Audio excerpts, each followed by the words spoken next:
Hey everyone, Sweet Johnny Cage here. Welcome back to part 20 of the full playthrough walkthrough of Dark Souls Remastered. I'm actually just double checking to make sure this is part 20. Yes, it is. Wow, we've come this far. In part 20, we're going to go through the first little area of the DLC, and I'll be showing you how to get to the DLC. That'll be the bulk of this guide, and then we'll end with the first boss fight of the DLC. And if you've never joined me for these walkthroughs before, this is a Let's Play style walkthrough, so I'm recording as I play and as I talk. There may be some deaths. I'll edit those out. You may hear a little bit of background noise, but I do my best to clean that up as well. Okay, so starting off, I'll show you my character stats. I'm level 80 with 31 vitality, 30 endurance, 20 strength, and 40 dex. My weapon of choice is a Yuju Katana plus 15. I have the crest shield, and then I also have the gold hemmed set, the wolf ring, and the ring of steel protection. Just trying to think really quick. So, in order to get to the DLC, if you are playing this game on the Xbox 360 or PS3 version, you need to purchase the DLC and then, I guess, download it. I don't think it's like just an activation. And then once you do that, some items will become available to you. If you're playing the remastered version or Prepare to Die edition on PC, this is all built in. That said, accessing the DLC is a little weird and a touch confusing, so this is going to be the bulk of the walkthrough. Previously, I have completed more or less the entire base game at this stage. I have all the Lord Souls, I have unlocked all the areas, I've done pretty much everything, so we're leaving the DLC until last. And you don't necessarily have to do this. You can access the DLC anytime after you place the Lord Vessel. But it is quite difficult, so I recommend being somewhat high level. But without further ado, let's get started. So first things first, I picked up the large magic Ember in Duke's archives. So I'm going to quickly give that to Rickert of Vinheim. And then we are going to backtrack a bit. And we're going to go through the Undead Burg, because our first real destination is Darkroot Basin. And we have to kill the Hydra that is guarding the cave that gives us access to the DLC. But there's a lot of back and forth involved in this sort of mission, so just sort of hold on to your butts, because we're going to be going around the world quite a bit. Rickert of Vinheim is the blacksmith in New Londo Ruins. He's right here. He's very easily missed. Hey, hang on. That's a sorcery ember, isn't it? Yes, it certainly is. First I've seen since my banishment from Vinheim. What do you say, friend? Mind giving that to me? This is no man's land. I'm the only one who could handle it anyway. Yes, as you should. I won't disappoint you. I'm taskless no longer. Okay, so I'm not going to build a magic weapon or anything, but I now have the ability to make crystal weapons, I'm pretty sure, and then big magic weapons. So what I am going to do, though, is I'm going to repair my equipment. And then from here on out, we are basically going to be mainlining to the DLC. There is one fight that I haven't done. It's totally optional, but we got the Watchtower basement key after we killed the Moonlight Butterfly way back when. I think that was like part 3 of the walkthrough, part 4. But we never used it. So what we need to do is we need to go to Darkroot Basin, and I'm going to show you one way to get to it. If you have either the Master Key or the Watchtower Basement Key, this is how you do it. So coming back to Firelink Shrine, we are going to head towards the Undead Burg. And this is a really... I find this to be fun to do because it allows us to more or less kind of skip through certain sections of the game. I have to sneeze, excuse me. God bless me. I don't think I've ever sneezed during one of these things. That's a first. Anyway, so what this allows us to do is kind of go through the first area of the game really, really easily. And this is when you kind of understand the scaling of Dark Souls. Even though things can still deal a good amount of damage to you, it's also apparent that you literally just slice and dice everything in the game now. Oh, God. Come on, big rat. Drop a humanity. Nothing. Oh, well. The rats drop humanities every once in a while. So we're going to go to the Undead Burg. We're going to go the regular way. We're not going to go through the shortcut there. Alright. Coming up here. Hello. You know what's kind of funny? I don't think I ever cleared out that area down there. Maybe I did. I can't really remember. Anyway. No, you're not going to throw bombs today. So we're going to go near the first bonfire and well past that. Watch out for the crossbow dude. He's still up there, hacking away. This guy's over here. And then the crossbow guy's up there. And of course, we're going to have to deal with our friends chucking bombs at us. Not to worry, though. It's just great coming back to like an early game area and just obliterating everything in your path with one hit. Makes you feel big and strong. But then you go to New Game Plus and everything starts murdering you again. Ooh. Dodge that. So basically where we're going is the building where we sort of entered the fight with the Taurus demon. So that's our objective up here. Oh, he didn't die. The flaming barrel has already been pushed, so there's no point in rolling away from it. And since we have the Watchtower basement key, we can open this door. And at the bottom of this door is everybody's favorite NPC, Havel the Rock. Havel the Rock was a general, I think, in Gwyn's army and helped take down the dragons. But for some reason, he's locked in this watchtower. Or it's not even a watchtower. This dude is really strong. He can basically one-shot you quite easily.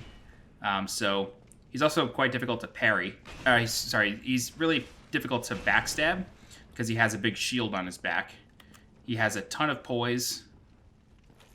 And you just want to very carefully wait for him to swing his dragon tooth, and then you can parry him. Be careful, though. If you have the master key, chances are you found him way before you were supposed to. We can pick up Havel's ring, which increases our equipment load dramatically, which is very helpful. And then this door lets us out here in Darkroot Basin. Before we go really any further, you want to equip the rusted iron ring, because we now have to kill a Hydra that is here in the basin.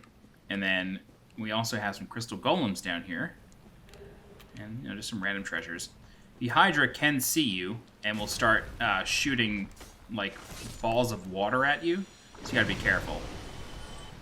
You don't have to kill the crystal golems here. I just recommend it. Just sort of makes things a bit easier. But as you're doing this, you do have to contend with the Hydra shooting water at you, so you gotta be careful. Hide behind any rocks that you want. Oh, Jesus Christ. Yeah, this thing is just annoying. But as soon as you kind of get into range, it stops shooting water and will just fight you normally. You gotta be very careful when you're in this little pool, because there is a drop-off that you can fall through. Yeah, it's basically right here. This is as far as you want to go. And then the Hydra starts slamming its heads down, and then you just got to cut them off. But since we have a plus 15 weapon, this goes a lot faster than it really ever would. Just hack away. You can alternatively kill it with a bow and arrow. That'll just take a long time. Yeah, we don't want to run too far in, though. We still have to be very, very careful.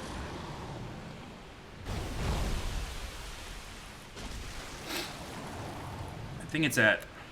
Okay, it's still at about 2/3 health. So it's either going to die after we cut off all the heads, or when it runs out of health. Either way. Again, though, just maintain safe distance and all that. So it only has 2 heads left.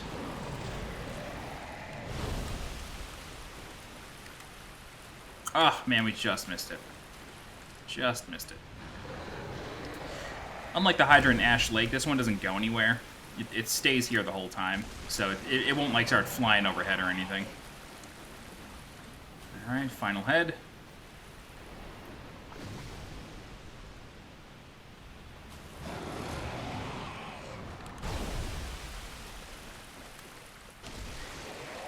Alright, and then that's going to be the Hydra. So we get the Dusk Crown Ring and the Dragon Scale. And now that we've done that, believe it or not, that part is optional. So you don't have to kill the Hydra, but it just makes it a lot easier. And at this stage of the game, you're so strong that, like you saw there, you're just going to kill one head with one hit. So it's not a bad way to do it. Next, we're going to go into this cave, but it will seem empty. And this is where entering the DLC gets a little tricky because of the way the game updates. Killing that Hydra, actually I guess you do have to kill the Hydra, because killing the Hydra causes an enemy to spawn here. So sorry for mistakenly saying that, but so killing the Hydra makes an enemy spawn in this cave, but it doesn't spawn until you rest at a bonfire or you reload the game. So that's what we're going to do now. We're going to reload the game, and then there's going to be a crystal golem in this cave. And if you remember, through our trek through Duke's archives, we rescued Sieglind of Katarina from a crystal golem, and Sieglind was sort of in the giant crystal up top, and the same thing is happening here. So if you look closely into the big crystal on its head, you can see someone in there. And that someone is named Dusk of Oolacile. And Dusk of Oolacile has been in the game since the very start, but since the game first came out, before the DLC was released. Dusk has always been in the game. And Dusk is from another time, so let's talk to her. So, 'tis thou who rescueth me. Most gracious, I am deeply obliged. I am Dusk of Oolacile. I cometh from an age long before thine. I cannot stay here for long. So, before I disappear, allow me to ask one thing. My home, Oolacile, is the home of ancient sorceries. My hope is to pass this profound knowledge to thee, with thine approval. Would this be of assistance to thee? My heartfelt thanks. I am pleased beyond words. Then I shout, engrave my signature. If thou art in need, pray summon me from my signature. It seems that my time is done. May the great flames guide thee. Okay, so that's Dusk of Oolacile. And really quick, I'm just looking on the wiki.I want to make sure that I'm correct in saying that she's been in the game since the beginning. Yeah. Okay. Yeah, okay, so she's been in the game since the beginning. I admittedly played this game with Prepare to Die Edition on PC, so I kind of forgot if she was or not, but she is. So Dusk will also appear as a vendor. So her summon sign that she mentions, for some reason, is not in the cave. Instead, it is elsewhere. I'm going to show you where that is now. It's sort of near that treasure, and this is why having the Hydra dead is quite important. So the summon sign appears in the water here. Yep, you can see it just over there. And Dusk will be a vendor to us, as long as we don't start the DLC. So we can just touch the summon sign, and she pops out more or less immediately. Let's get this treasure while we wait. Cool, we get the Night Helm there. Here's Dusk. Let's talk to her. I am Dusk of Oolacile. It is an honor to see thee again. I shall follow thy wishes. So Dusk gives us the gesture proper bow, and then we can also purchase some sorceries from her. Hidden Body, very important. Chameleon, which is everybody's favorite. This turns you into part of the environment.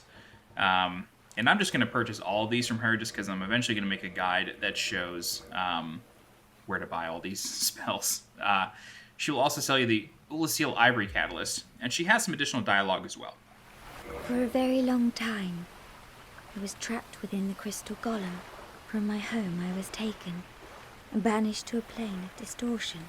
It was there that thou came to my rescue, long after I had relinquished all hope. So gleeful was I. My faith reneweth. The sorceries of Oolacile differ from the magic of thine age. It is difficult to explain. Oolacile's sorceries are, what doth one say? They're somewhat of an approximation. Thine sorceries are more straightforward, negating all but thyself. Dost thou not find some fascination in these discrepancies? The Okay, so that's Dusk, and since we have summoned her, this will also allow, or it'll trigger her armor set to be available in the cave, and we will return there in a little bit, but the armor set is only available after you summon her. So now that we've done that, and rescued Dusk, we are now able to start accessing the items that get us into the DLC. So what we're going to do is we're going to use a Homeward Bone to go back to Firelink Shrine, or wherever this takes us, actually. This may take us to, like, Duke's Archives or something. Ash Lake, even better. Jesus Christ. Oh, Rip Siegmeyer. So let us warp to Duke's Archives now. Actually, better yet, let's go to Anor Londo, because the enemy that we need to kill is at the very beginning of Duke's Archives. So going to Anor Londo is a little bit quicker. Do I need to level this up? Go ahead, even. Okay. Wasn't sure if I had spent that Firekeeper soul from Duke's Archives. Guess I did. Alright, so we're going to run to Duke's Archives now. And if you haven't already done Duke's Archives, that's okay. You don't need to have done it. But there is going to be a very peculiar enemy early on in Duke's Archives that, since we have rescued Dusk, and since we have purchased the DLC, more or less, that enemy will now drop a very specific item. And that specific item is the broken pendant. Not to be confused with the pendant starting item. This one actually has a purpose. And this item is what gets us into the DLC. But unfortunately, we have to do all this runaround just to get it to drop. We've killed the big armored boars here. If you have not already killed the armored boars, you just want to get really any weapon, and then as long as that weapon has some sort of piercing attack, you want to use that. So if you have a katana, like the Uchi Katana or the Washing Pole or the Iato, you can just press forward in R2, and you'll do this attack, and that is considered a piercing attack. So it will pierce the boar's armor and deal regular damage. You can also get the boars to chase you into this room, and then you can just hide here. Not hide, but you can just stand here, and then the boars will not be able to pass this little, this little pathway here. They get stuck, so you're basically perfectly safe in that corner, and then you can just use piercing attacks or whatever you want, fire bombs, doesn't matter. You can just use those for a while, and they will die. Just taking the elevator up here, the enemy that we need to kill is that blue crystal golem right there. But before we're able to do that, we need to kill some crystal hollows that are obnoxiously strong. Hello.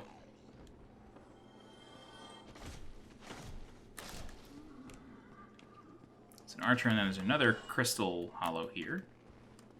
Oh boy. Okay. And there's a couple more here as well that you gotta be careful of. Just take out the archer. Watch out for the channeler in the distance there.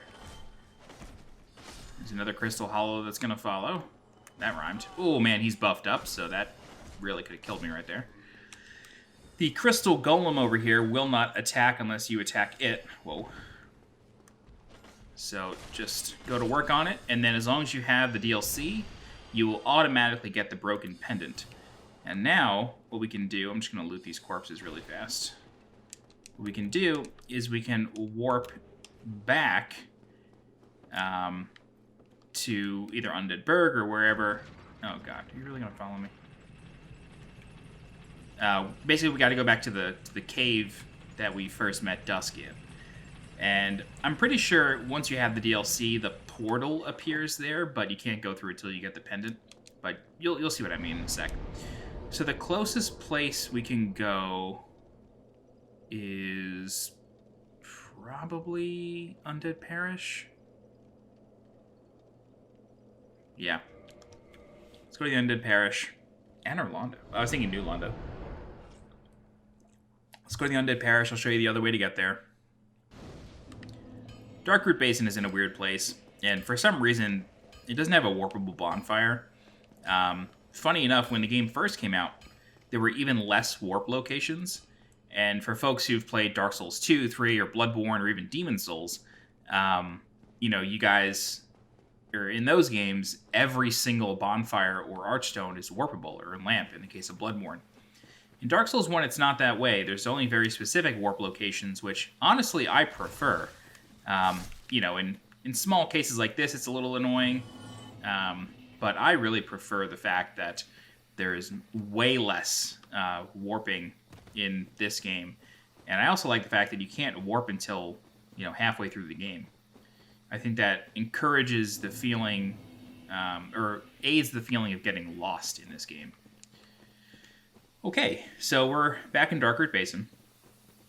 If you have not already, I covered this in my new Londo Ruins walkthrough, but there is a Black Knight in this area who wields a halberd, and the Black Knight halberd is one of the strongest weapons in the game. It has a pretty high strength requirement, not nearly as high as the... Oh. It's okay, Donna. It's okay, buddy. The strength requirement is not nearly as high as, like, the whatever that weapon is you get from the very first boss. The Demon Great Hammer or something like that. The requirement is not nearly as high as that, but it's up there. But it's a great early game weapon. If you start with the Master Key, it's the way to go. Now that we have the Broken Pendant, Dusk of Oolacile's Summon Sign is no longer available. You'll notice that here. It is now gone. And that is because Dusk has been brought back to her world, or her time, I should say, in the past. And we need to go find her. So that's sort of the mission of the DLC, or the starting mission, is to go find Dusk and bring her, or rescue her. Okay, these guys stopped following me. That's nice. So we're back here in the cave, and upon reload, there will be a portal in the back. And so you need the Broken Pendant in order to, you know, interact with this portal. And that corpse right there has Dusk's armor on it. This will only appear after you have summoned her at least once. So this is the antiquated set in the Crown of Dusk. Let's go ahead. This is a really cool image here. This rotates with you, which is pretty cool, or sort of. Anywho, go ahead and examine it, and then this will happen.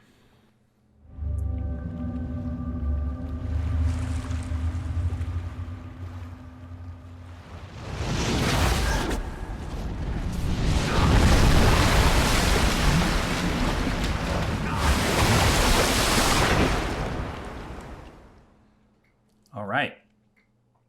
Now that we are in the DLC, we can warp to this bonfire, the Sanctuary Garden, and you can now freely leave the DLC area. I'm going to spend these souls that I've had for a while. I'm going to start leveling up again. I only need 4,000 souls, so let's go ahead and crack open a soul just to shore that up. I think Proud Knight is enough. That's 2,000.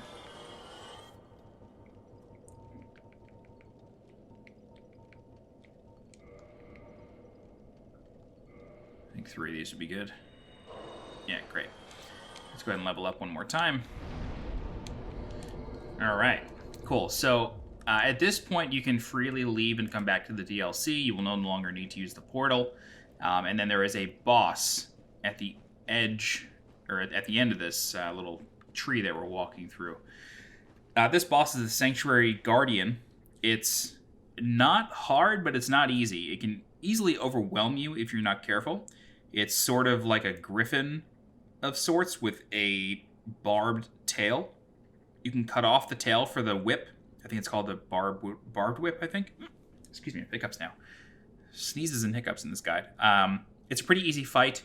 It has some electricity attacks that you have to watch out for. And just like the electricity that the drakes shoot, the blue drakes in the Valley of the Drakes, the electricity travels. So you have to be sort of cognizant of where you are. And even though the enemy, the boss can be far away, you know, when it shoots the electricity, you may need to put even greater distance between you and the boss to get away from that. It also has a wind attack, which is pretty interesting, that you can block, but it will sort of stagger you, so you got to be careful. So we're going to go for the tail cut, and then we'll kill the boss.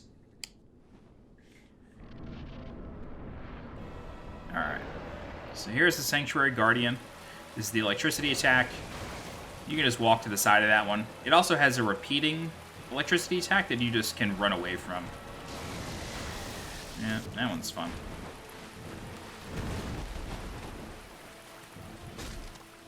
Ugh. Yeah, the tail can poison you, so you gotta be careful of that. That's the wind attack. When you sidestep that, you get a lot of time to attack the boss. It also has this goring attack. You really don't want to get hit by that.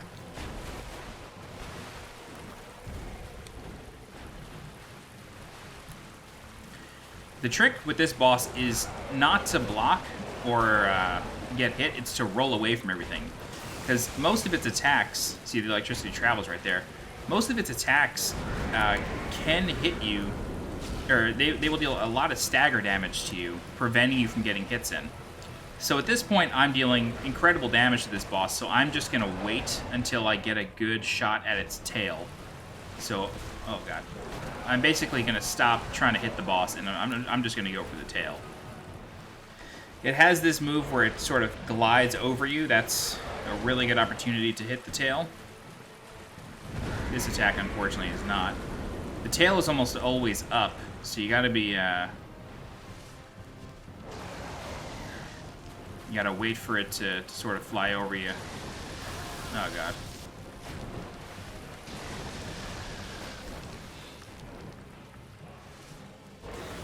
Yeah, this is the repeating electricity attack. You can just run to the side.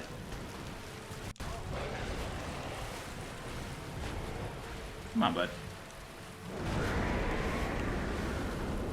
Put your tail down, man. Cut it off. There we go. Ugh. Probably one more hit on the tail and I'll get it.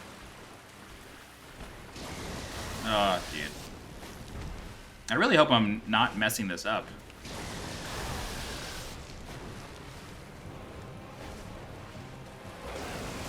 Oh my good gracious.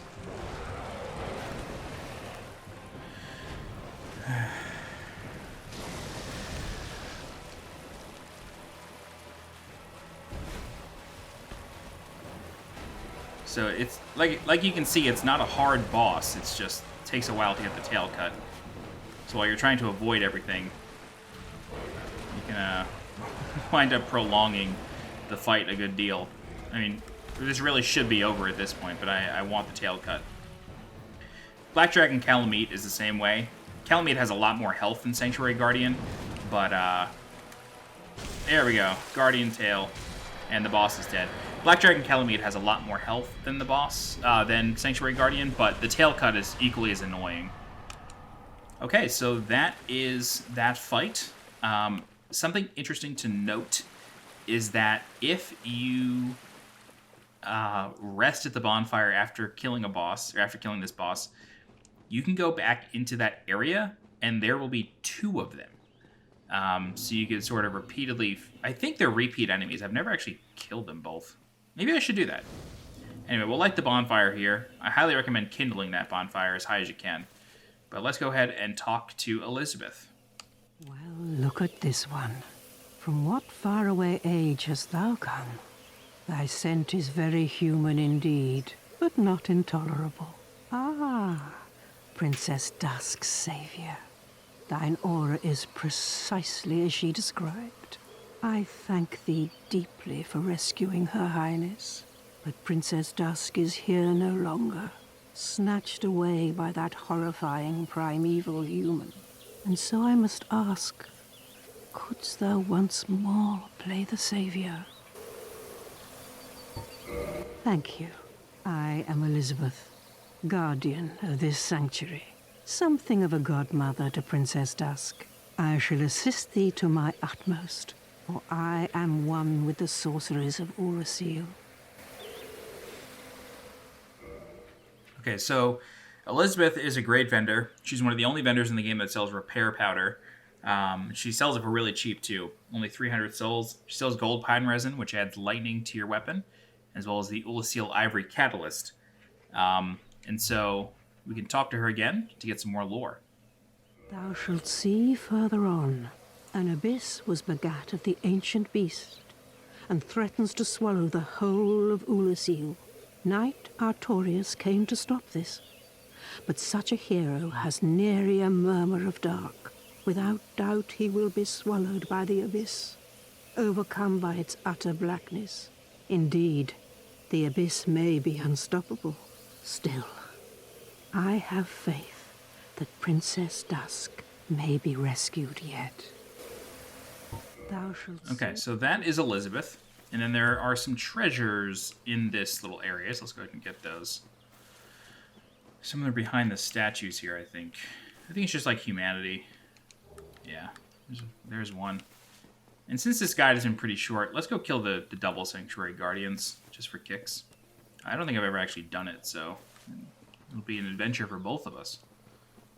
Is there anything over here behind Elizabeth? No, it's just the one. Okay, so let's go ahead and rest at the bonfire, and then we should 100% kindle this bonfire as high as it goes, because this is the bonfire that is closest to the next boss. So let's go ahead and use 2 of these. Alright.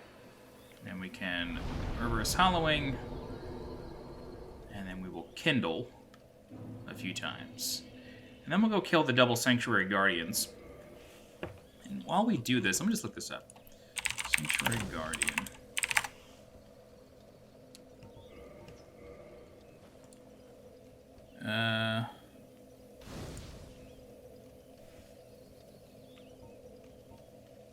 Right, okay, so reading the wiki, these do respawn, these lesser ones. But still, it's a nice little challenge, so let's just go for it. And they have way less HP. So they only have 500 HP, so this should go pretty quick. Even quicker than the boss. But maybe they'll gang up on me and, you know. Well, that's weird. Oh, okay, so they only appear here after we kill the next boss. So never mind, we won't do this time. Maybe we'll come back here later. But, okay, we're going to end this a little bit earlier than I thought. But that is how you get into the DLC. That is how you fight the first DLC boss, the Sanctuary Guardian. And we will end it here in Oolacile Sanctuary until next time. If you have any questions, please feel free to leave a comment. I'll do my best to help you out. If you're looking for more guides for Dark Souls Remastered, please subscribe to the channel so you get alerted when new guides go live. If you're interested in supporting the channel monetarily, please consider becoming a channel member by clicking the blue join button below this video. Don't forget to follow me on Twitter and on Twitch, and as always, I'll be Johnny Cage. Thanks so much for watching, and I'll see you next time.